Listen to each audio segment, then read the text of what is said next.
सो मोनिका, हम लोग अपना इंटरव्यू शुरू करते हैं। जी सर। फर्स्ट ऑफ ऑल, शुरू करने से पहले, ओके, आप अपना परिचय बताइए बिना नाम लिए। जी सर। सर मैं अपना प्रारंभिक और माध्यमिक शिक्षा अपने गृह जिला से पूर्ण की हूँ। और हम्म। मैं अपना ग्रेजुएशन ऑफ मैथ्स ऑनर्स में जयप्रकाश यूनिवर्सिटी छपरा से पूर्ण की हूँ। और सर मैं वर्तमान समय में सप्लाई इंस्पेक्टर के पद पर खाद्य एवं उपभोक्ता संरक्षण बिहार विभाग में कार्यरत हूँ। ठीक है। और सर मेरी अ, हॉबी है मधुबनी पेंटिंग करना। ठीक है, बहुत अच्छी बात। मुझे आप ये बताइए कि आपने लास्ट ईयर किस पार्टी को वोट किया था? माफी चाहूंगी सर मैं। ये कोई सर। नहीं, कोई नहीं, आप बस ऐसे समझिए कि हम आपके सीनियर हैं। इसमें आप ऑफिशियल सेक्रेट का कोई टेंशन नहीं, आप खुल के बता सकते हैं, कोई समस्या नहीं है। आप बताइए आराम से, किस पार्टी को आपने वोट किया था? सर माफी चाहूंगी भाई, ये मेरी प्राइवेसी का सर। ओके। आप मुझे ये बताइए कि बिहार में कितने राज्य हैं? सॉरी सर, बिहार में सर राज्य नहीं सर, 38 जिले। ओके, मैं ये बेसिकली पूछना चाह रहा था इस प्रश्न के माध्यम से कि अनुच्छेद 12 के अंतर्गत आने वाली राज्य की इकाइयों में से कितनी इकाइयां बिहार में हैं? अनुच्छेद, सॉरी सर। अनुच्छेद 12 में जो राज्य की परिभाषा की बात की गई, तो उसमें जितनी जी जी। इकाइयों को राज्य के परिभाषा में डाला गया है, तो उन जी इकाइयों में से कितनी इकाइयां बिहार राज्य में हैं? सर जनसंख्या, हम्म। जनसंख्या है, भूभाग है, और अच्छा, ये संपूर्णता सर बताइए, नहीं है क्योंकि। राज्य की परिभाषा में आई थिंक लेजिस्लेटिव एग्जीक्यूटिव वगैरह आती है। जी सर। हाँ। आपका मैं देख पा रहा हूँ, आप ऑलरेडी सप्लाई इंस्पेक्टर हैं और आपने इसका मतलब बीपीएससी का एग्जाम ऑलरेडी निकाला हुआ है। मुझे आप बताइए कितना अच्छा आपका जॉब है, आप उससे उस तरफ से छोड़कर आप इधर आना चाह रही हैं। आप सीनियर पोस्ट, आपको एसडीएम चाहिए, बिहार एडमिनिस्ट्रेटिव सर्विस में जाना चाह रही हैं। यहाँ आपको कमाने का एक्स्ट्रा इनकम मौका नहीं मिलेगा आपको। सर मैं अभी जिस सर्विस में हूँ उससे मैं सर संतुष्ट हूँ, लेकिन क्योंकि सर तैयारी के दौरान हमारी इच्छा रहती है कि हम बिहार प्रशासनिक सेवा को, क्योंकि प्रेस्टिजियस सर्विस है सर बीपीएससी का, तो उसमें हम्म। आने की सर एक तो व्यक्तिगत इच्छा सभी की रहती है। दूसरा है हम्म। सर कि मैं अभी ब्लॉक स्तर पे ही योजनाओं को, सरकार की योजनाओं को नागरिक तक लाभ पहुंचा पा रही हूँ। अगर मुझे सर मौका मिलता है और मंडल स्तर पे, तो उससे मैं बृहद स्तर पे सर मैं नीति निर्माण योजनाओं को जगत तक पहुंचाने में और योजनाओं को लाभुकों तक पहुंचाने में अपना योगदान दे सकती हूँ। ये लेकिन सर आप तो ये मेरा विजन। लेकिन आप ये भी तो देखिए कि आप जिस तरीके से आप इस प्रकार की बात कर रही हैं कि आपको एक एसडीएम चाहिए, बिहार एडमिनिस्ट्रेटिव सर्विस में जाना चाहती हैं, आप तो एक नौकरी छोड़ के आ रही हैं। कहीं ना कहीं आपने वो नौकरी तो बर्बाद कर दिया आपने। नहीं सर, क्योंकि सर मुझे एक्सपीरियंस इसमें जो प्राप्त हुआ है वो आगे के हम्म। सर्विस में मुझे सर योगदान ही देगा इनपुट के तौर पर। और जो ओके। अगर मुझे सर मौका मिलता है तो मेरा पोस्ट सर जो खाली होगा तो उसमें सर नेक्स्ट अभ्यर्थी आ सकते हैं। ठीक है, बहुत अच्छी बात। मैं आपको एक सिचुएशन देता हूं। मान लीजिए कि आप किसी जिले में आप एसपी के तौर पे नियुक्त होती हैं और आपको मालूम चलता है कि उस जिले में एक हाई प्रोफाइल मर्डर हुआ है। थोड़ी इन्वेस्टिगेशन करते हैं तो पाते हैं कि इसमें उस राज्य के सीएम का लड़का इन्वॉल्व है। ठीक है। अब ऐसी स्थिति में अगर आप आगे के एक्शन लेंगे तो आपके परिवार को खतरा पहुंच सकता है, या फिर आपका गलत जगह ट्रांसफर किया जा सकता है, या फिर मेंटली टॉर्चर किया जा सकता है। आप इस स्थिति में क्या करेंगे? आप, आपके सीनियर भी आपके साथ नहीं है।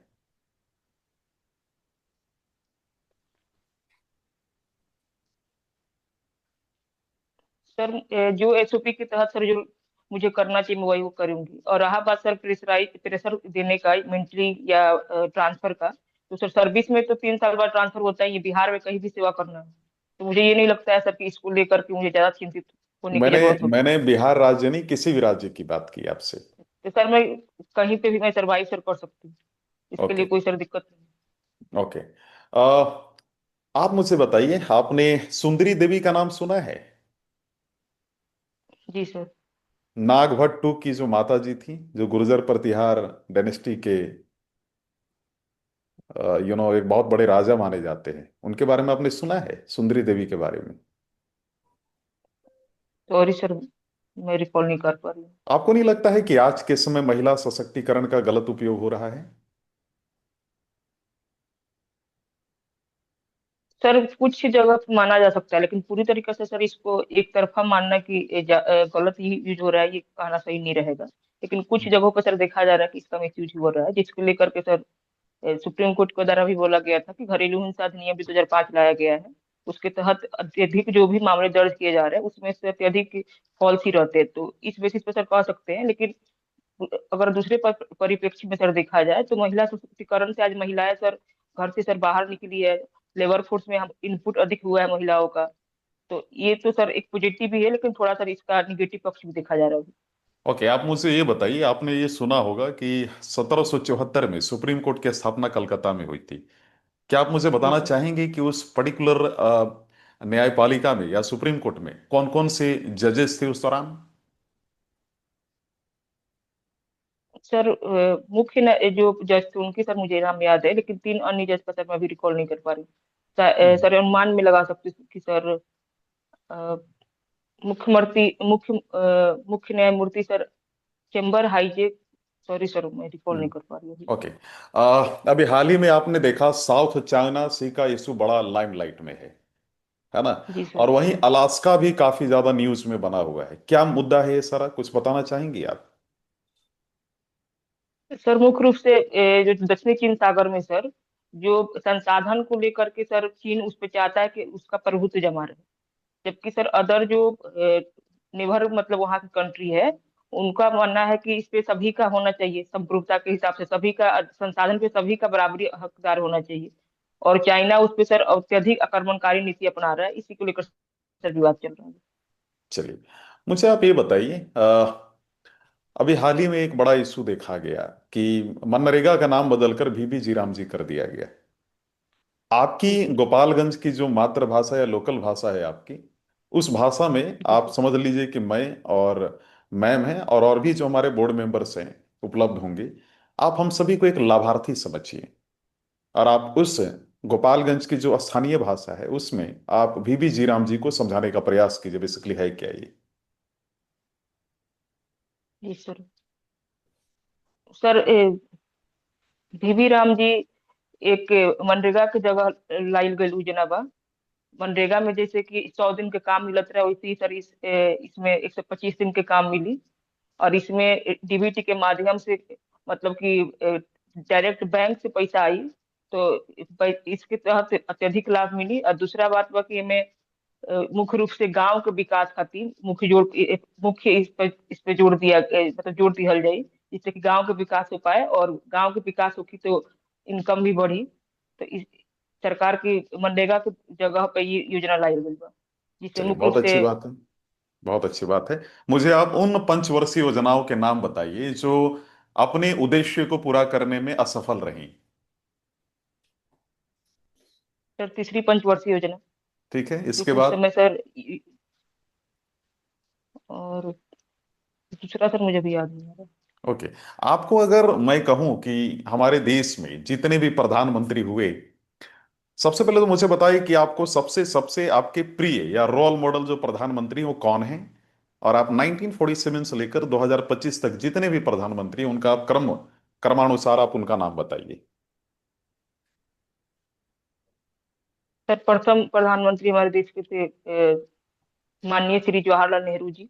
दूसरे सर श्री लाल बहादुर शास्त्री जी। तीसरे श्रीमती इंदिरा गांधी जी। और चौथे सर मुझे अभी आपने रिकॉल नहीं कर गुलजारी पा लाल रही। नंदा का नाम छोड़ दिया जो 13 दिन के लिए आए थे। जी सर, कार्यवाहक प्रधानमंत्री के रूप में थे जी, जी। Sorry sir. ओके। आ, हाल ही में हमने एक देखा कि बिहार में ही नहीं बल्कि बिहार में एक टारगेट तय किया गया कि नक्सलिज्म को खत्म करना है 31 मार्च तक, जी भारतवर्ष में भी खत्म करना, और इसके लिए ज्वाइंट ऑपरेशन सेंट्रल गवर्नमेंट और बिहार गवर्नमेंट बिहार में चला रही है। मान लीजिए आप अगर उन नक्सलाइट्स के लीडर होते, तो आप उस स्थिति में क्या करते जब आप इस तरीके की चीजें सुनते तो? सर, सबसे पहले तो नक्सलवाद सर रीजन होता है कि उनके क्षेत्र का विकास नहीं होना, या किसी तरीके से उनके अंदर एक असंतोष की भावना होती है। तो अपने आप को सर मुख्य धारा से बाहर रख करके कभी विकास नहीं संभव है। तो सरकार की मुख्य धारा में शामिल होकर के एक अच्छे नागरिक के तौर पे ही हम अपना अच्छा जीवन व्यतीत कर सकते हैं। तो इससे तो तो मैं आप, सरकार को मैं सही माफी चाहूंगा, आत्मसमर्पण। मैं आपको इंटरप्ट कर रहा हूं। आप नक्सलाइट जी बनना सर। चाहती हैं? सॉरी सर, मतलब सॉरी सर, नक्सलाइट तो नहीं बनूंगी। आप एक्सट्रीमिस्ट बनना चाहती हैं? एक्सट्रीमिस्ट गर्मपंथी नेता बनना चाहती हैं आप? नहीं सर। आपके अनुसार गर्मपंथी अच्छे हैं या बुरे? मुझे एक ही जो है शब्द में उत्तर दीजिए, अच्छे या बुरे हैं? सर मैं बुरा ही मानूंगी। बुरा मानेंगे? तो इसका तात्पर्य ये रहा कि आप श्री अरबिंदो लाल बाल पाल को भी बुरा मानेंगी, क्योंकि वो भी नहीं गर्मपंथी। सर, सर वर्तमान समय में सर गर्मपंथी जिस हिसाब से जिस विचारधारा को सर अपना रही है, उस हिसाब से मैं वर्तमान को मैं सर गलत देखिए, मानती हूँ। विचारधारा तो लेकिन एक ही हमारे होता है, गर्मपंथियों का विचारधारा एक ही होता है। आप विरोधाभासी उत्तर दे रही हैं आप। आपने बोले, पहले बोला कि बुरे हैं, अभी आप बोल रही हैं कि मैं सर ये वो। आप समझ पा रही हूँ कि कंफ्यूज हो रही है। मैं ये समझ नहीं पा रहा ये मसला क्या है। सर, मैं वर्तमान समय में सर गर्मपंथी के सर विचारधारा को अगर देखा जाए तो सर उसको मैं सपोर्ट नहीं करती हूँ। लेकिन हमारे जो माननीय जो भी स्वतंत्रता संग्राम में सहयोग किए थे, उनका सर लक्ष्य था कि हमें स्वतंत्रता संग्राम की प्राप्ति है। अभी सर जो लक्ष्य है उसका देखा जाता है कि लक्ष्य उसका अलग है, कि सरकार की संपत्तियों को सर हानि पहुंचाना अधिकतर देखा जाता है। क्योंकि सर अभी हमारे पास लोकतांत्रिक देश है, तो यहाँ पे हम अपनी बात को अनेकों माध्यम से रख सकते हैं। सरकार के पास अपने जा करके चलिए, अपील भी कर सकते हैं। ओके, बहुत तो अच्छी इस बात। हिसाब से सर मैं मुझे आप ये बताइए, बॉम्बे स्टॉक एक्सचेंज में कितनी कंपनियां लिस्टेड हैं अभी? सर मैं कंफर्म नहीं हूँ, लेकिन शायद सर अनुमान लगा सकती हूँ 30 है। जी जी, प्लीज।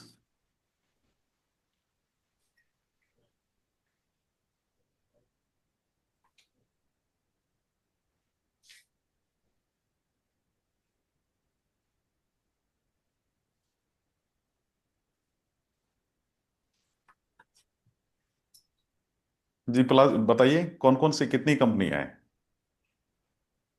सर शायद 30 है, मैं कंफर्म नहीं हूँ। अच्छा, ये बताइए, बॉम्बे स्टॉक एक्सचेंज की शुरुआत कब हुई? सर 1975 में। आप कंफर्म हैं? सर कंफर्म नहीं हूँ, लेकिन अनुमान में लगा रही हूँ। चलिए, मान लीजिए आप बिहार के सीएम के तौर पे नियुक्त होती हैं, और आपको बिहार की सबसे बड़ी जो इशू दिखती है, गरीबी और बेरोजगारी दिखती है। मुझे आप ये बताइए कि एग्रीकल्चर के माध्यम से आप एग्रीकल्चर क्षेत्र में क्या ऐसा करेंगी कि एग्रीकल्चर क्षेत्र का प्रोडक्शन बढ़े और गरीबी और बेरोजगारी जैसे मुद्दे खत्म हो? सर अगर बिहार में सर देखा जाए तो सबसे मेन समस्या है कि यहाँ पे छोटे ज्योति की जो किसानों की संख्या से अधिक है। तो सबसे तो पहले सर इनको संगठित करके यहाँ पे मैं मछलीकरण को बढ़ावा दूंगी, इससे अत्यधिक उत्पादन हो और उनको लाभ भी हो। सर दूसरा है सर कि कृषि के साथ साथ जो सहयोगी गतिविधियां है सर, जैसे कि डेयरी उत्पादन हो गया, इसके अतिरिक्त सर मधुपालन है, उसके अतिरिक्त सर शहद पालन है, अनेक उसके बाद से मुर्गी पालन है। इसको सर बढ़ावा दे करके इसमें अ, उन किसानों को सर सहयोग किया जा सकता है। दूसरा है सर कि फूड प्रोसेसिंग यूनिट लगाने के लिए, जिससे कि सर जो सर अन्य जो पब्लिक जो देखा जाता है कि कृषि में अत्यधिक, एक ही कृषि में अत्यधिक पब्लिक लगे रहते हैं रोजगार के लिए, तो उनको सर रोजगार मिल पाए। और तीसरा सर कि सबसे जरूरी है कि स्किल मैपिंग किया जाए, जिसके हिसाब से उनको रोजगार मिल पाए। तो इसको सर टारगेट बेसिस पे पहले डाटा तैयार करके, और जिस हिसाब से सर कंपनियों की डिमांड है उनके साथ सर कम्युनिकेशन करके और एक स्किल मैपिंग करवाया जाएगा सर युवाओं का, तो उनको रोजगार भी सर मिलेगा, तो गरीबी और बेरोजगारी सर खत्म हो सकती है। आपने अभी देखा होगा, कई लोग अभी जो है बिहार में दो राज्यों को, माने बिहार को बांटने का मांग कर रहे हैं कि बिहार से एक राज्य बनना चाहिए। क्या ऐसा होना चाहिए? सॉरी सर, मैं इसके बारे में अभी जागरूक नहीं हूँ, लेकिन सर ऐसा नहीं होना चाहिए। अगर मान लीजिए आपको ऑफर मिले और कोई रोकने टोकने वाला नहीं हो, तो आप ऐसा करेंगे आप? नहीं सर। ओके, चलिए, मेरी एक अंतिम प्रश्न है आपसे। प्रश्न ये है कि सबसे लास्ट आपने प्रेफरेंस क्या रखा है सर्विस में?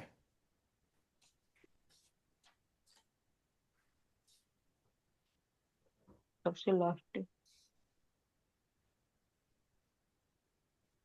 सर ब्लॉक डेवलपमेंट ऑफिसर है सर, BDO। आप मुझे ये बताइए, क्या ब्लॉक की विकास की जरूरत नहीं है आपको? आप एसडीएम सीधे बनना चाह रही हैं? किसी एक क्षेत्र पे काम कीजिए। आप क्यों डाइवर्सिफिकेशन के पीछे भाग रही हैं आप? सर बिहार प्रशासनिक सेवा के तौर पे भी सर मैं ब्लॉक का सर अपने अंतर्गत जितने ब्लॉक होंगे उनका सर विकास को निरीक्षण करके और मॉनिटरिंग करके विकास संभव कर सकती हूँ सर। लेकिन आप अगर एसडीएम बनेंगे तो और आप एसडीसी बनेंगी, और एसडीसी बनने के बाद ना आपको चैम्बर मिलेगा, ना आपको गाड़ी मिलेगी, है ना, ना आपको बंगला मिलेगा, है ना। तो ये आप क्यों जाना चाहती है? आप अच्छे खासे जगह पर हैं, आप थोड़ा वो इधर उधर करेंगे, अच्छा खासा पैसा आ जाएगा आपको। सर पहली बात की बिहार सरकार में सर भ्रष्टाचार को मैं बढ़ावा नहीं देती हूँ, और मैं व्यक्तिगत स्तर पे भी सर मैं इसको मानती हूँ। और हम्म। रही बात सर की एसडीसी पोस्ट पे आने के बाद से सर, तो इसको सर मैं भली बात इससे अवगत हूँ सर। फिर भी मुझे सर मौका काम करने का मौका सर मिलेगा, और अभी सरकार के द्वारा सर ऐसी संभावना नहीं है। इसको एक गलत अवधारणा की तरफ देखा जा रहा है कि ऑफिस नहीं मिलेगा सर। सभी जितने भी मेरे सीनियर ऑफिसर है जिला में, मैं देखूँ कि उनको सर सरकार सुविधाएं प्रदान करती है जिससे कि वो अपनी सेवा को अच्छी तरीके से कर पाए। तो ओके। ये समस्या तो सर मुझे देखने को नहीं मिल रहा अभी। चलिए, धन्यवाद। Honourable Tanuja ma'am. Thank you sir. Thank you sir. Thank you.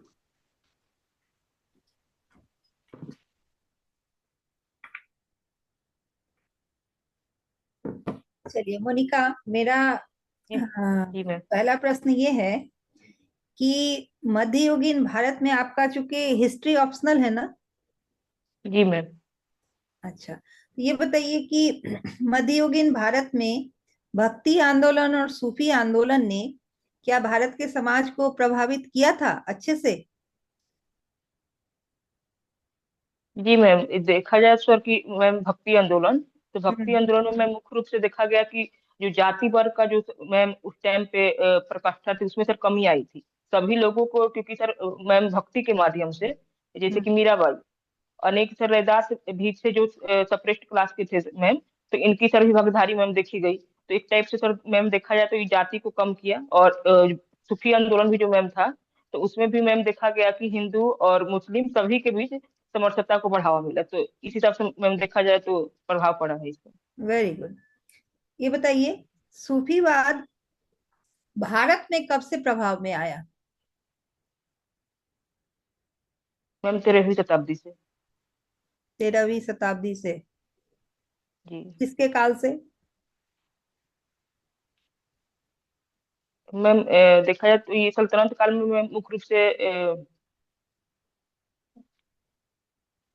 अच्छा। कि मोहिउद्दीन चिश्ती जो मैम आए थे, तो उनके ही उस हिसाब से सल्तनत काल में मैम शुरू हुआ है वेरी गुड, मुख्य रूप वेरी से। गुड। बहुत अच्छा, बहुत ही अच्छा। ये बताइए, ये नालंदा विश्वविद्यालय कब स्थापित हुआ है, आपको पता होगा? जी मैम। मैम, अभी 2010 में संसद अधिनियम लाया गया था, 2014 में ये सर मैम बन के तैयार हुआ है। पहले कब? मैम सब मैम प्राचीन काल में कुमार गुप्त के द्वारा किया गया था, हम्म। लेकिन इसको पिन खिलजी के द्वारा 12वीं हम्म। शताब्दी में इसको ध्वस्त कर दिया गया था। तो अभी मैम इसको 2010 अधिनियम के तहत अभी इसको पुनर्जीवित किया गया है। अच्छा, नहीं, मैं आरंभिक स्थापना की बात कर रही थी। तो जी जी। और हम लोगों ने देखा है प्राचीन भारत में तक्षशिला विश्वविद्यालय को, है ना? जी मैम। तो तक्षशिला का उल्लेख कब आ रहा है प्राचीन भारत में? मैम पाल शासक के टाइम में, धर्मपाल के दौरान इसकी स्थापना करवाई गई थी, तक्षशिला तक्ष, विश्वविद्यालय की। तक्षशिला विश्वविद्यालय की। जी। आज कहाँ पर होगा तक्षशिला विश्वविद्यालय? का क्षेत्र कौन सा होगा? शायद मैम बंगाल तरफ ये है। सॉरी मैम, मैं एग्जैक्ट नहीं बता पा रही हूँ, अनुमान लगा रही अच्छा।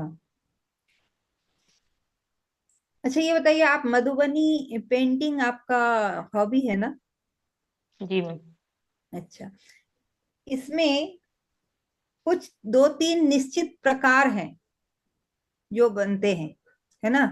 3 से 4 जी, जो बहुत प्रमुख वाले प्रकार हैं, फिक्स्ड, उनके नाम बता सकते हैं आप? जैसे कि मैम शिव पार्वती, राधा कृष्ण की मूर्तियाँ। इसके अतिरिक्त मैम महिलाओं की शादी के टाइम के देखा जाता है कि दूल्हा और दुल्हन की तस्वीर भी बनाया जाता है मुख्य रूप से। आम जनजीवन को मुख्य रूप से चित्रित किया जाता है। और मैम अगर इसकी शैली के तौर पर देखा जाए तो कचनी है, कचनी और भरनी मुख्य रूप से। नहीं, और नहीं, नहीं, मैंने शैली नहीं पूछा। जी निश्चित जी। कुछ प्रकार हैं, जैसे कि मैं आपको एग्जांपल दे रही हूँ। जैसे कि बनता है बांस बनता है या कुछ इस तरह से, कोबर जी जी बनता है। दो तीन आप नाम गिना सकते हैं मुझे?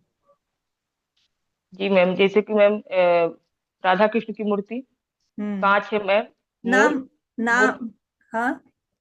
मोर की भी चित्रण किया जाता है मैम। नहीं नहीं, नाम बताइए, नाम, निश्चित प्रकार का नाम। राधा कृष्ण, शिव पार्वती। इसके अतिरिक्त मैम, सॉरी मैम, इसके अतिरिक्त मैं अभी मैं ध्यान नहीं कर नहीं, पा रही हूँ। आपका हॉबी है ना मधुबनी पेंटिंग? जी जी। जैसे उसमें कोबर बनता है, ये आपने सुना होगा। जी मैम, कोहबर के टाइम यज्ञ यज्ञिकाओं की मूर्ति एक बनती है मैम प्रकार बाहर में। है जिसको कोबर कहते हैं, वो फिक्स जी। पैटर्न है। ऐसे एक दो नाम अगर आप गिना सकते हैं तो आप जरूर गिना दें। मैम एक अर्पण भी है, गुदना है मैम। अच्छा, चलिए आगे बढ़ते हैं। ये बताइए, शुद्ध सोने के सिक्के किस काल में ज्यादा बने थे, गुप्त काल में या कुषाण काल में? शुद्ध सोने के सिक्के। शुद्ध सोने के सिक्के मैम गुप्त काल में अत्यधिक बने हैं। अच्छा।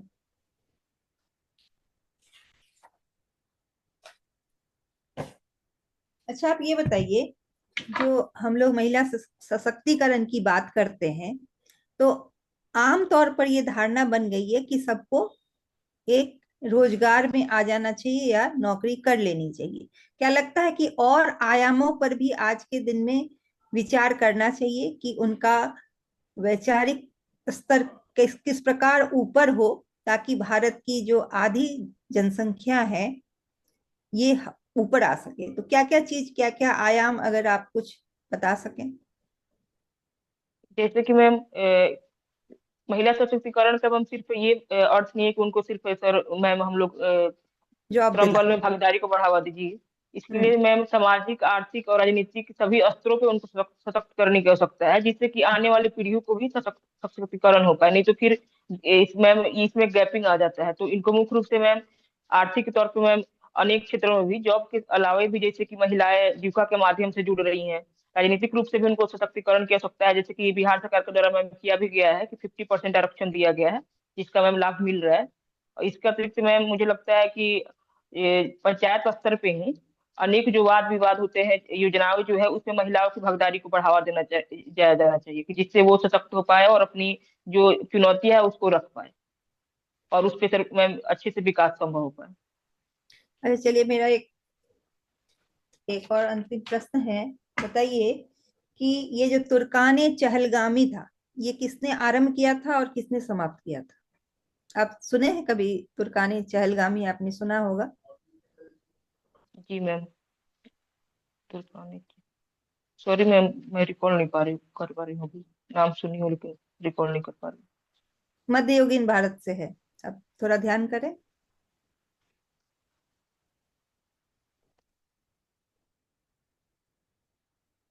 हूँ। मैम ये गुलाम वंश के टाइम का था ये। Very good. जी, इल्तुतमिश के द्वारा मैम शुरुआत की गई थी इसकी, और समाप्त किसने कर दिया? बलबन के द्वारा। चलिए, वेरी गुड। चलिए, थैंक यू। मेरा ये अंतिम प्रश्न था सर। आप और जी, कुछ? Thank you ma'am. Prithvi sir, if you have any question.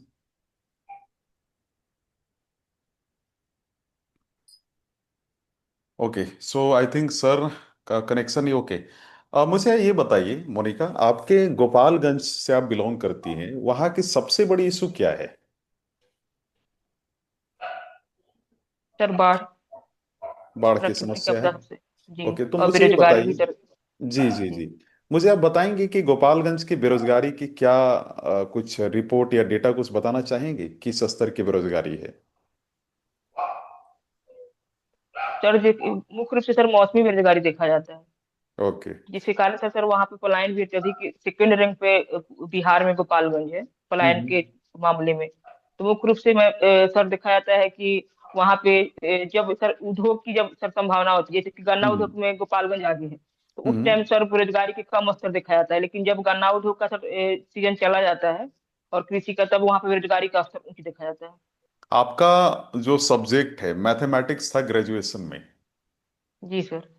Root two अपरिमेय है, प्रमाण दीजिए आप।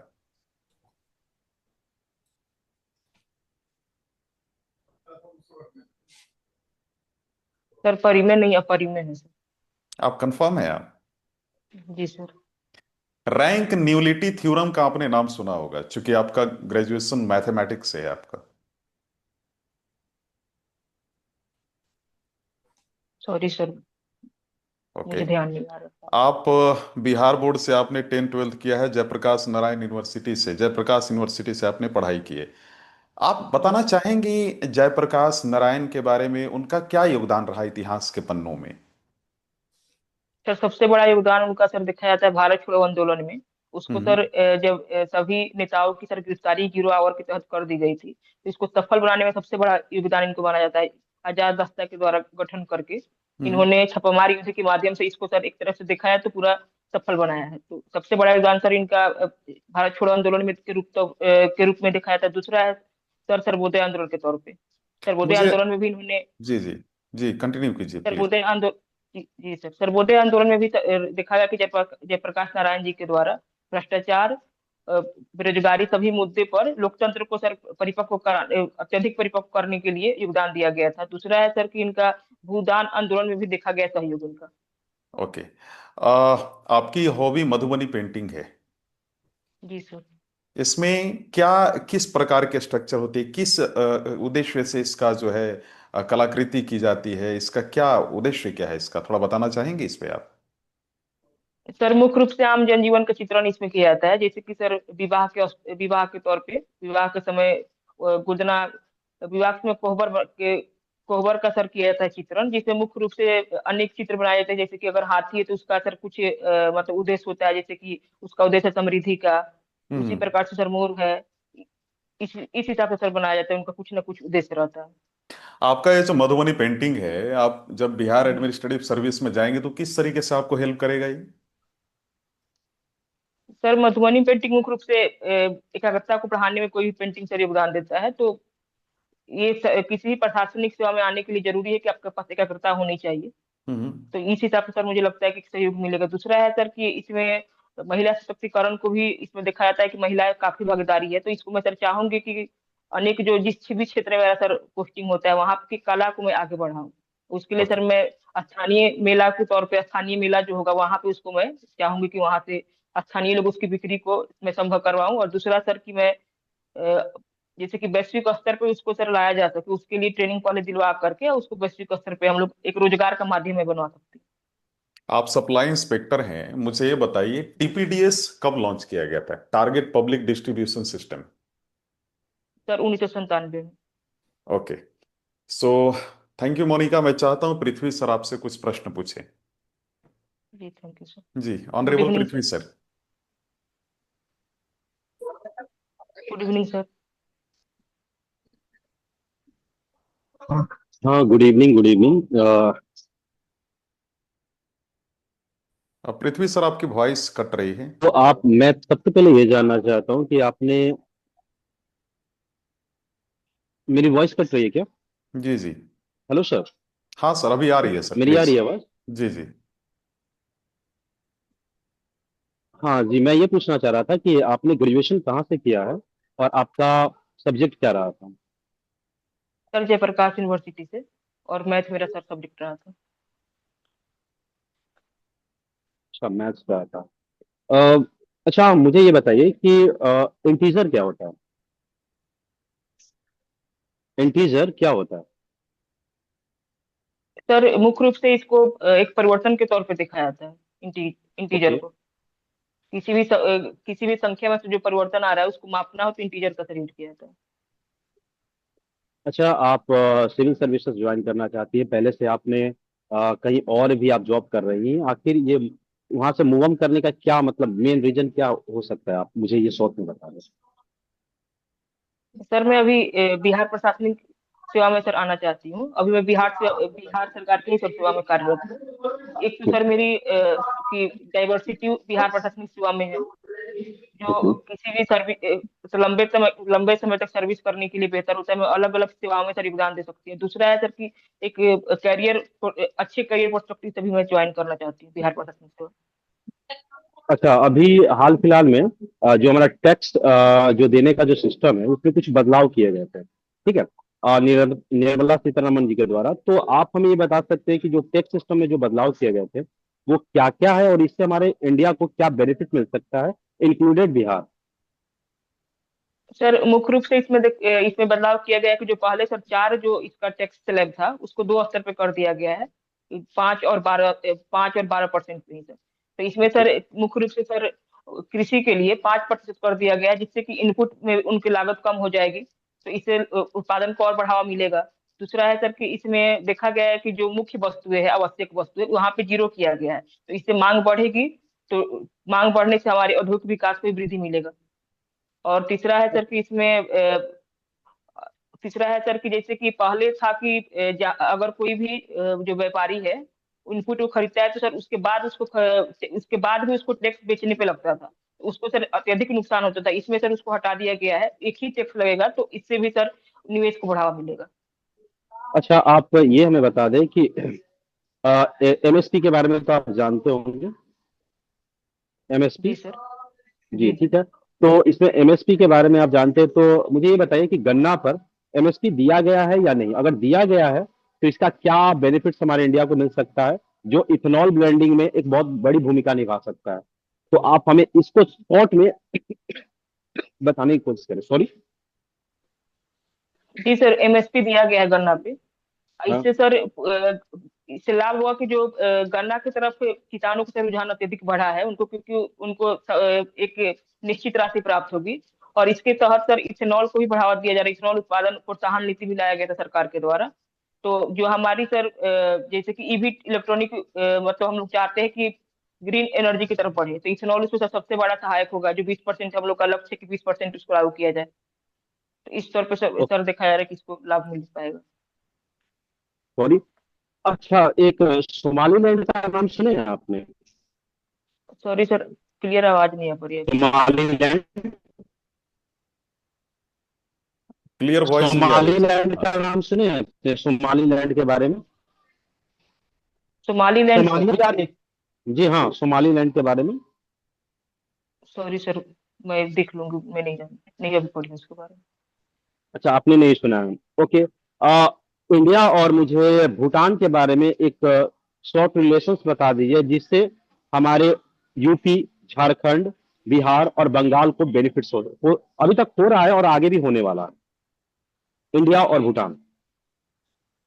जी सर, जैसे कि सर एक राजमार्ग लाया गया है, बीबीआईएन, तो उससे सर कनेक्टिविटी को बढ़ावा मिलेगा। हाँ हाँ। और हमारा सर भूटान काफी अच्छे मित्र देशों में आता है, तो इससे वहाँ पे जो पर्यावरणीय सर दृष्टिकोण से काफी अच्छा वहाँ पे प्रयास किया गया है, तो उसको सर लागू करने में यहाँ पे सहयोग मिलेगा। उसकी योजनाओं को, टेक्नोलॉजी के यहाँ पे हम लोग ला सकते हैं, और लाइफ स्टाइल को भी सर यहाँ पे हम लोग अपना सकते हैं, वहाँ के लाइफ स्टाइल को। चलिए, आप मुझे शॉर्ट में बताइए कि आपको ऐसा क्या मैं रीजन ढूंढूं जिसमें आपको मैं सेलेक्ट ना कर पाऊं। ये कुछ हमें दो तीन आप रीजन हमें दे दें सेलेक्ट ना करने का। सॉरी सर, मुझे अभी तक ऐसा कुछ रीजन नहीं लग रहा। अगर सर Sufficient कुछ लग रहा होगा तो मैं है। इम्प्रूव अच्छा, तो करने की ठीक है, कोशिश तीन करूंगा। आप रीजन हमें बता दें जिसका मैं आपको सेलेक्ट कर पाऊं, इस क्या बोलते हैं बिहार एडमिनिस्ट्रेटिव सर्विसेज में आपको ले पाऊं। ऐसा तीन मुझे रीजन बता देंगे। सर पहली की सर की मेरे में इंटीग्रिटी है, जो मैं सर्विस के दौरान भी मेंटेन की हूँ अपने पहले से हूँ। तो दूसरा ये है सर कि मैं जिज्ञासी हूँ, टीम वर्क में सर विश्वास करती हूँ। और डिसीजन मेकिंग पावर सर मेरा स्ट्रांग है। कोई भी सर अगर मेरे कोई भी प्रेशर भी आता है, तो मैं अपने जो हित, जनता के हित में उसी को डिसीजन लेती हूँ। तो इस तौर पे सर मैं कह सकती हूँ कि मैं एक अच्छे, मतलब सर बिहार प्रशासनिक सेवा में आके एक अच्छा प्रशासक बन सकती हूँ। ओके, ठीक है। अभी एक चीज और, महिला सशक्तिकरण के बारे में तो आप जानती हैं। आप अगर एडमिनिस्ट्रेटिव सर्विस में आएंगे तो महिलाओं के लिए तो बहुत कुछ किया जा रहा है। मैं ये जानना चाहता हूँ कि पुरुषों के लिए जो बहुत सारे लॉ नहीं लाए गए हैं, ये कौन कौन से ऐसा लॉ लाना चाहिए पुरुषों के लिए जो उनके बेनिफिट के लिए, उनके बढ़ावा के लिए आगे बढ़ा सकता है। जैसे कि सर अभी हिंदू मैरिज एक्ट के तहत जो सर घरेलू हिंसा अधिनियम 2005 लागू किया गया, इसमें सर देखा जा रहा है कि बहुत अत्यधिक फॉल्स सब भी आरोप लग रहे हैं। तो इसमें सर बदलाव करना चाहिए कि अगर जो फॉल्स आरोप जिसके द्वारा लगाया जा रहा है, तो उन पे सर कड़ी कार्रवाई की जाए। जिससे कि सर दूसरा उससे सीखेंगे भी और इसका रेट भी कम होगा। और दूसरा सर देखा जा रहा है कि सेक्सुअल हरासमेंट, ये महिलाओं को सुरक्षा के लिए लाया गया था, लेकिन सर देखा जा रहा है कि इसका भी दुरुपयोग किया जा रहा है। तो यहाँ पे भी सर जिसके द्वारा किया जा रहा है उसमें बदलाव करना चाहिए और उनको कड़ी सजा मिलनी चाहिए, तभी इस पे रोक लगाया जा सकता है। ये दो मुझे सर अभी दिख रहा है समान। जी सर। Okay, thank you so much. अब चलते हैं हमारे कुणाल सर के पास, वो अब अपना रिव्यू देंगे sir. Okay so thank you. Monika, your formal interview is over. अब आप रिलैक्स हो जी सर। सकती हैं। मुझे बताइए कैसा इंटरव्यू रहा आपका। सर पता नहीं, मुझे लग रहा है थोड़ा और काम करने की जरूरत है। देखिए, मैंने और Tanuja ma'am is the senior member. So मैं एक चीज यहाँ पे बताना चाहूंगा आपको कि हम लोगों ने जो क्वेश्चन पूछा है वो हर एरिया को कवर कर लिया है। जीएस का जी नॉलेज सर। हम आपका चेक नहीं कर रहे थे बेटा, आपका जीएस का नॉलेज ऑलरेडी हो चुका है प्रीलिम्स मेंस में टेस्ट। हम लोग यहाँ आपकी एडमिनिस्ट्रेटिव स्किल, ऑफिसर का जो क्वालिटी है ये मैं चेक कर रहा, तो जो बेसिकली स्क्रीनिंग टेस्ट होता है ना। तो जी इंटरव्यू सर। में जो क्वालिटीज हमें चाहिए है ना, आप प्रेशर को कैसे डील करेंगे आप, है ना, सिचुएशन में आप कैसे अलग अलग तरीके से रिएक्ट करेंगे, आप क्या एक एसडीएम बनने लायक हैं कि नहीं, तो उन सभी क्वालिटीज को जो एक सिविल सर्वेंट के अंदर होना चाहिए वो मैं चेक कर रहा था स्क्रीनिंग टेस्ट के माध्यम से, इंटरव्यू के माध्यम से। पहले तो ये बताओ, आप मेरे बहुत लंबे समय से स्टूडेंट रहे हो, कई बारी मैंने आपको बताया है कैसे इंटरव्यू का ये करना है। मेंटरशिप में इतने दिन से हो आप, है ना। पहले ये जी बताओ हमको कि क्या हम बोले थे इंटरव्यू को लेकर।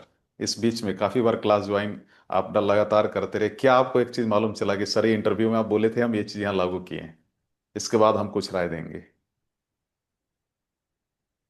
सर, जैसे कि आप बोले थे कि शांत रहने के लिए, अत्यधिक शांत, अपने ऑरा पे ध्यान देना है। ओके।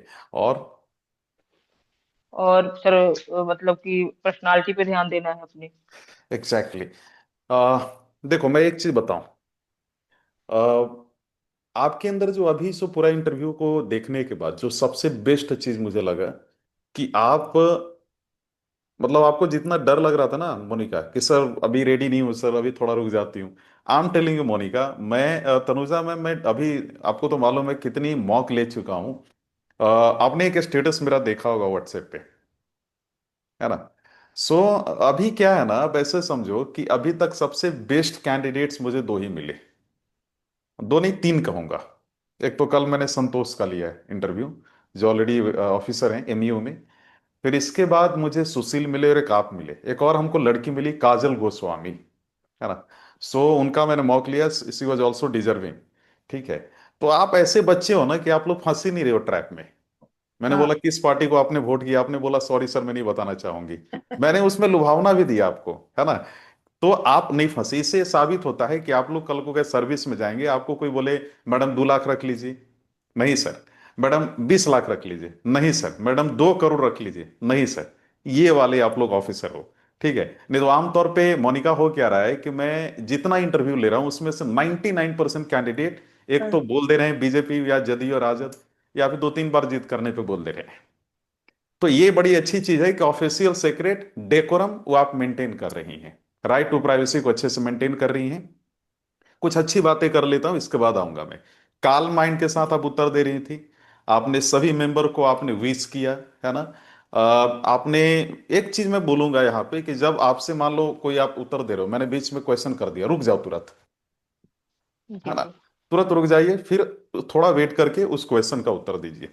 आज तनुजा मैम, मैं आज एक बच्ची का इंटरव्यू ले रहा था, उनका मैं नाम बताना नहीं चाहूंगा, बस इतना समझ जाइए कि जब वो आई तो बोली कि सर मैं 67th इंटरव्यू में मॉक देने गई और मेरे साथ ये हाल हो गया कि वहां पे बोर्ड मेंबर ने मेरे से दो ही प्रश्न पूछा।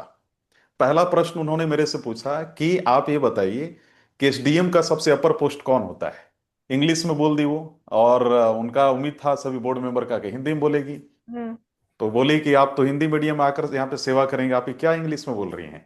ध्यान से हम्म। सुनना मोनिका। फिर इसके बाद दूसरा जो जी सर। प्रश्न किया गया उससे कि क्या बिहार का टुकड़, बिहार को बांट देना चाहिए। तो बोले सर जो कॉन्स्टिट्यूशन बोलेगा वही हम करेंगे। इसके बाद तुरंत उसको भगा दिया गया कि ठीक है आप जा सकती हैं। सिर्फ दो ही प्रश्न में उस ओ। लड़की का मात्र 50 नंबर आया।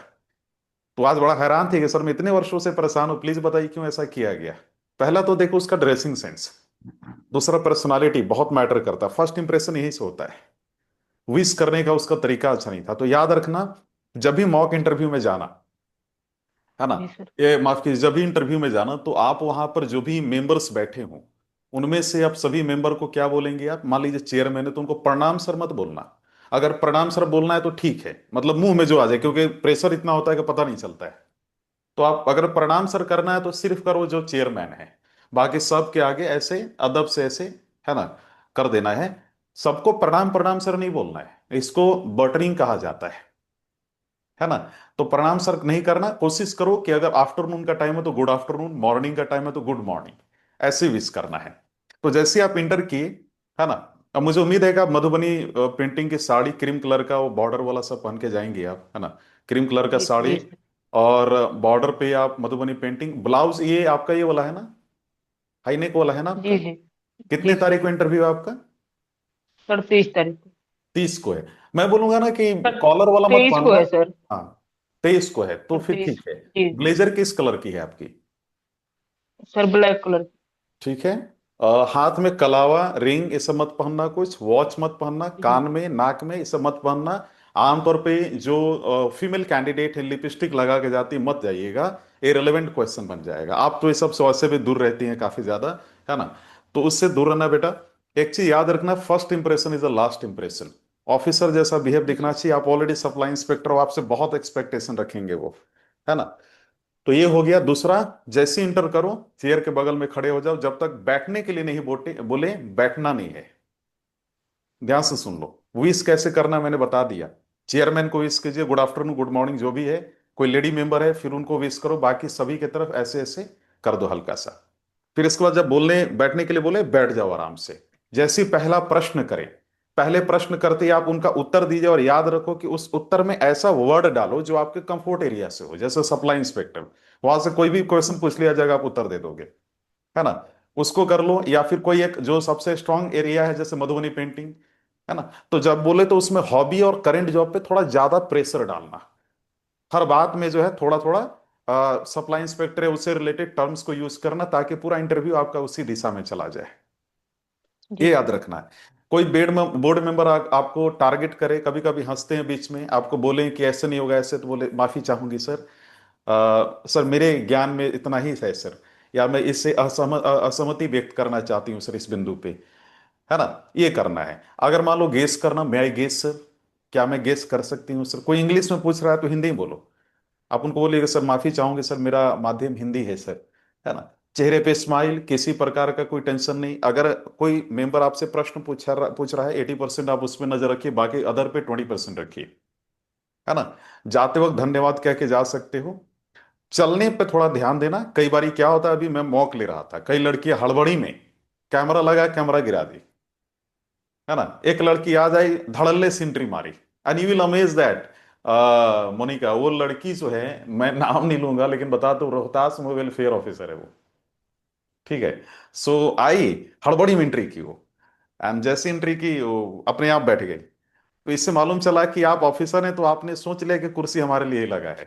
तो आप समझ रहे हो ना, अहम आ जाता है। तो ये इस सब से थोड़ा बचना है। एक लड़की आई, फिर से नाम नहीं लूंगा वो लड़की का, वो जब जाने लगी तो कैमरा में टकरा गई। तो आप समझ रहे हो ना, जबान लड़खड़ाना, पैर लड़खड़ाना, इन सभी चीजों से बचना है, एकदम काल्म होके जाना है। ये सोचना है कि क्या ही कर लेंगे वो, है ना। भाई खुद से वो कम नंबर देंगे और क्या कर सकते हैं। हमारे नौकरी की कमी थोड़ी है, ऑलरेडी मैं यूपीएससी के कैंडिडेट हूं। आप तो ऑलरेडी यूपीएससी कैंडिडेट हैं। मिले तो मिले, नहीं तो जय सिया राम वाला ये फीलिंग रखना है ना। कि एसडीएम कोई बड़ा चीज नहीं, आपसे बेहतर कौन जानता है उस पोस्ट के बारे में, है ना। तो इस माइंड से जाओगे ना तो पूरा कॉन्फिडेंस में जाओगे और आप अच्छा परफॉर्म करके आओगे। वन थिंग जी I sir. Will tell you, ज्यादा हाथ ऊपर मत करना, है ना। कई बार क्या होता है कि एक बच्चा बोल रहा, बोलते बोलते उसके यहाँ पे ना लिप्स पे कुछ खाया होगा, वो आ गया, दैट इज नेगेटिव। उससे बचना। कई बार आपसे कह लेंगे आप यहाँ पे माइक लगाओ या कुछ, मान लो आपका हेयर यहाँ पे आगे है, हेयर थोड़ा बांध लेना ज्यादा अच्छा होगा। ब्लेजर है तो आपके ब्लेजर की तरफ इशारा करके बोलेंगे यह क्या है, तो बोल देना कि सर इसके दो तात्पर्य हैं सर। पहला कि सर यह ब्लेजर है सब्जेक्टिव फॉर्म में सर, और दूसरा सर ऑब्जेक्टिव फॉर्म में यह एक सर्वनाम है सर। आपकी प्रेजेंस ऑफ माइंड चेक होगी। आपसे बोल देंगे एबीसीडी कितना है, बोल देना 4। अल्फाबेट पूछे तब 26। आराम से पहले जो प्रश्न किया जाए हड़बड़ी में उतर नहीं देना, 4-5 सेकंड 6 सेकंड रुको, सोचो क्या पूछा गया है, अच्छे तरीके से सुनना है। और थोड़ा लाउडली बोलना है जैसे मैं अभी बोल रहा हूं, है ना। इतना याद रखिएगा। इसके बाद एक चीज याद रखना, वहां नॉलेज टेस्ट नहीं हो रहा है। 20 अगर आपका फैक्चुअल क्वेश्चन पूछा गया और 20 का 20 आपने उत्तर दे दिया, और लास्ट में एक सिचुएशनल बेस्ड क्वेश्चन पूछा जाएगा, और उसको अगर गलत तरीके से डील किए तो पूरा ब्लंडर हो जाएगा इंटरव्यू में। क्योंकि interview is all about screening test, is all about situational based question test. आपका ओपिनियन वहां पे वो देख रहे हैं और कुछ नहीं देख रहे हैं। नॉलेज में 5-6 नहीं दोगे, माफी मांग लेना उनसे, बेचारा जैसा मुंह कर लेना, sorry sir, I have no any idea sir, मैं याद नहीं कर पा रही हूँ। उनको भी लगेगा कि यार इससे हम काहे पूछ ली इतनी प्यारी बच्ची से। ऐसा होता है। और मैं आपको बता रहा हूं तनुजा मैम, क्या होता है कि जब कोई लड़की या लड़का ज्यादा हैंडसम हो, खूबसूरत हो, तो उसको वैसे भी 5 नंबर ज्यादा मिल जाता है। मिल जाता है। मैंने कई बोर्ड मेंबर, कई जो रिटायर्ड, जो फॉर्मर चेयरमैन, उनके साथ मॉक इंटरव्यू लिया, उनका यही कहना है। कई बार क्या होता है ना कि जब आप जाओगे ना, जैसे एंट्री करोगे, आपका मार्क्स डिसाइड हो जाता है 50% कि लमसम कितना मिलेगा आपको। तो पर्सनालिटी रीड कर लिया जाता है। और मैंने देखा है जो लंबे लड़के होते हैं, जो खूबसूरत बच्चियां या बच्चे होते हैं, उनको ज्यादा मार्क्स मिलता है। And you have the advantage, आप लंबी भी हैं और खूबसूरत भी हैं, तो ये दोनों चीज मैटर करेगा एक ऑफिसर के लिए। You have to remember this point, this is a plus point, this defines your aura. ये एक बात हो गई। तो नॉलेज वाला में क्या करना है, करंट अफेयर को देख लेना थोड़ा, इसके बाद हिस्ट्री को थोड़ा देख लेना, है ना। और जी सर। इसके बाद बाकी मैं जो इंटरव्यू गाइडेंस प्रोग्राम चलाऊंगा ही, उसको भी करते रहूंगा। और हाँ, इसके साथ ही साथ यूपीएससी का भी, आप जो आपका मेंटरशिप बोला, वो क्लास करते रहिएगा, ज्यादा अच्छा रहेगा। क्योंकि दोनों हमारा चलना चाहिए। इस बार अगर हमारा निकल गया बीपीएससी, तो हमारा यूपीएससी भी लगा रहेगा सामने। तो यूपीएससी मेंटरशिप क्लास में आप अपना डेली क्लास करते रहिएगा। अब मोनिका, हम लोग ऑनरेबल तनुजा मैम से लिख लेते हैं, मैम का क्या सलाह है। और हमारी जो ऑनरेबल जो मैम है, जो हर्षिता मैम, उनका भी हम लोग देख लेंगे, आपको क्या बोलना चाहती है। इसके बाद मैं आता हूँ, मैं बिंदु पे डिस्कशन करूंगा। मोनिका, आपका नॉलेज मेरे जी हिसाब से काफी अच्छा है। मैंने आपसे जी मैम। सूफीवाद और भक्तिवाद पूछा था, तो आपने प्रभाव भी गिनाए। और कब से भारत में इसका सूफीवाद भारत से कब में प्रभाव में आया, ये भी बड़े अच्छे से आपने गिनाया था। जनरली बच्चे इसमें गलत कर जाते हैं, नहीं बता पाते हैं भारत में कब से सूफीवाद प्रभाव में आया। जनरली बच्चे गलत कर जाते हैं। तो ये मैंने देखा कि आपको ध्यान है चीजों का। तो नॉलेज आपका बहुत बढ़िया है, सारे प्रश्नों के आपने अच्छे से जवाब दिए। मुझे बस मधुबनी पेंटिंग में लगा, जो 2-3 मैंने प्रकार, निश्चित प्रकार होते हैं। जी। तो मैं खुद भी मधुबनी से हूँ, तो मुझे पता है उसमें एक ये आता है, जैसे कि एक कोबर बनता है, उसका एक फिक्स डिजाइन है ना। कोबर का एक फिक्स डिजाइन है। फिर दशावतार बनता है ना। उसके बाद रास बनता है, उसमें कृष्ण जी बीच में होते हैं, और चारों तरफ जो है उसमें गोपियां रहती हैं। तो ये जो निश्चित डिजाइन्स हैं, ये आप नहीं बता पाई, तो ये मुझे थोड़ा सा निराशाजनक लगा कि आपका हॉबी जी चूंकि मधुबनी पेंटिंग है, तो आपको इसको ठीक से बताना चाहिए था। मुझे ऐसा जी उम्मीद मैम। था कि आप बताएंगे। तो ये जी आप जरा सा ध्यान दे देंगे, क्योंकि हॉबी है, तो इससे प्रश्न बन जाएंगे आपके, है ना। जी। तो मधुबनी जी पेंटिंग मैम। का ही मुझे थोड़ा सा निराशाजनक लगा। बाकी सारे प्रश्नों के जवाब आपने बहुत अच्छे से उत्तर दिए हैं, तो मुझे बहुत इस बात की खुशी है। सो आई विल से कि ऑल द बेस्ट, आप बढ़िया करिए इंटरव्यू में। इस पर थैंक यू आप मैम। जरा और ध्यान। एक चीज और बोलूंगा कि जैसे ऑनरेबल तनुजा में मधुबनी से हैं, तो हो सकता है कि आपके बोर्ड मेंबर में ऐसे कोई मेंबर हो। तो जैसे ma'am Deepti ma'am is just dealing the political science optional. तो ऑनरेबल दीप्ति मैम आपके अगर बोर्ड में मिल गई, अच्छा, उनका एक ये है कि मैम या तो ज्यादा नंबर देती हैं या फिर पूरा खराब ही देती हैं, सो बी रेडी फॉर दैट, है ना। सो ये याद रखना। ओके, सो ऑनरेबल हर्षिता मैम,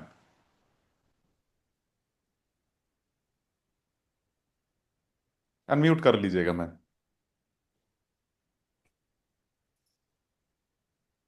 म्यूटेड है आपका। अनम्यूट कर लीजिएगा मैम।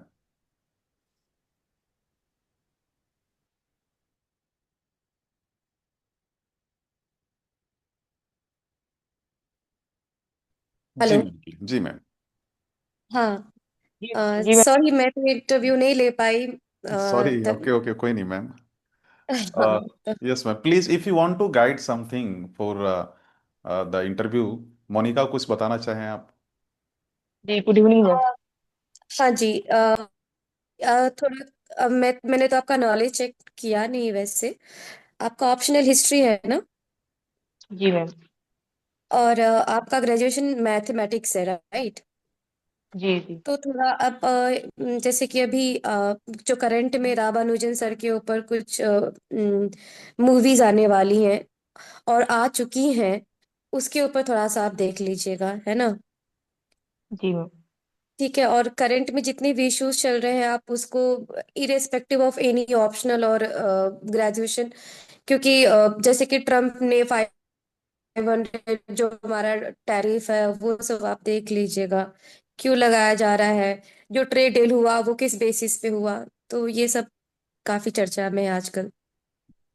अदरवाइज मैं क्या गाइड करूं, मैंने सुना ही नहीं आपको। हम्म। एक चीज और बोलूंगा कि मोनिका, मैंने आपको काफी हिस्ट्री की क्वेश्चन बनाकर दिया था मैंने आपको। सो आपने वो देखा था जी वो सर। सारा? जी जी जी सर। सो उससे काफी हेल्प मिला था आपको? जी। मैं आपका एक काम करूंगा, जो इंटरव्यू गाइडेंस प्रोग्राम चलेगा वो तो चल ही रहा है, लेकिन एक चीज याद रखना Monika, you are my student, full time student, and it's my responsibility that I will help you to secure 95 plus marks. Monika, याद है एक लड़की, सुने होगे, समस्तीपुर में पूसा में एक लड़की है, रेवेन्यू ऑफिसर है, ज्योति करके। उनका मैंने मॉक जी लिया, सर। उनका 95 मार्क्स आया है, 96 मार्क्स आया है ना? और एक चीज याद रखना, there are many candidates Monika जो आपसे डल हैं लेकिन फिर भी मार्क्स ला रहे हैं, क्योंकि आप मेरे स्टूडेंट, मैं जानता हूं ना आपकी क्वालिटी क्या है। आप तो, हम लोग तो, आपको तो मैंने कई बार फोन पे भी गाइड किया है, लगातार आधा घंटा बात करते हुए 40 मिनट लगातार कि ऐसे करो बेटा, ऐसे करना है सारा तैयारी। तो मैं तो जानता हूं आपको, यू हैव द क्वालिटी बेटा, you will qualify, you have to score 95 plus marks. और एक चीज याद रखना, मॉक इंटरव्यू हर जगह मत देना, इसके पीछे कारण बता रहा हूं। आपने खुद देखा होगा, कुछ लोग बोल रहे हैं कि प्रणाम सर कीजिए, ये सब नहीं करना है। अगर जो लोग बोल रहे हैं ना, वो मतलब अगर वो बोल रहा है प्रणाम सर, इसके बाद उसका 75 मार्क्स आया है मान लो, या 80 मार्क्स आया है, तो बस इतना समझ जाओ कि अगर नहीं करता, गुड मॉर्निंग या गुड आफ्टरनून करता, तो उसका ज्यादा मार्क्स आता। कई लोग बोलते हैं हमारा बिहार का कल्चर है, अरे कल्चर तो हमारी इंडिया की है वो। नहीं नहीं नहीं, लेकिन हाँ, ब्यूरोक्रेसी में नहीं चलता। ब्यूरोक्रेसी में नहीं चलता है। मैम इज द चलता मेंबर, है। मैम को मालूम है।